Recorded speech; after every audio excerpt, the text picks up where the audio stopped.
আসসালামু আলাইকুম ওয়া রাহমাতুল্লাহি ওয়া বারাকাতুহু। প্রিয় মুসলিম ভাই ও বোনেরা, আজকে আমি পবিত্র জুমার দিন সম্পর্কে একটি আমলের কথা বলবো। পবিত্র জুমার দিন অনেক আমলই রয়েছে, এর ভিতরে একটি গুরুত্বপূর্ণ আমল সূরা কাহফের আমল। রাসূলুল্লাহ সাল্লাল্লাহু আলাইহি ওয়াসাল্লাম বলেছেন, যে ব্যক্তি পবিত্র জুমার দিন সূরা কাহফ তেলাওয়াত করবে, তার পা থেকে শুরু করে আসমান পর্যন্ত আল্লাহ তাআলা নূর দিয়ে ভরে দেবেন এবং এই নূর কিয়ামতের দিন আলো দেবেন।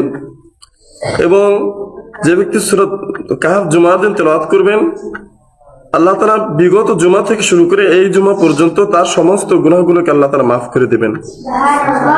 এবং হাদিসের ভিতরে আছে, রাসূলুল্লাহ সাল্লাল্লাহু আলাইহি ওয়াসাল্লাম ইরশাদ করেছেন, সূরা কাহফের প্রথম 10টি আয়াত যে ব্যক্তি তেলাওয়াত করবে এবং শেষের 10টি আয়াত যে ব্যক্তি তেলাওয়াত করবে, তার উপর আমল করবে, মুখস্থ করবে, আল্লাহ পাক থেকে কিয়ামতের পূর্ব মুহূর্তে যে দাজ্জালের ফিতনা রয়েছে, পৃথিবীর শুরু থেকে এই পর্যন্ত যত ফিতনা ঘটেছে বা সামনে যত ফিতনা আসবে, সবচেয়ে ভয়ঙ্কর ফিতনা দাজ্জালের ফিতনা।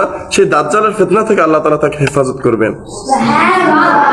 এজন্য আল্লাহ তাআলা আমাদের সকলকে এই গুরুত্বপূর্ণ এই আমলটি করার তৌফিক দান করুন। আমিন। আসসালামু আলাইকুম ওয়া রাহমাতুল্লাহি ওয়া বারাকাতুহু।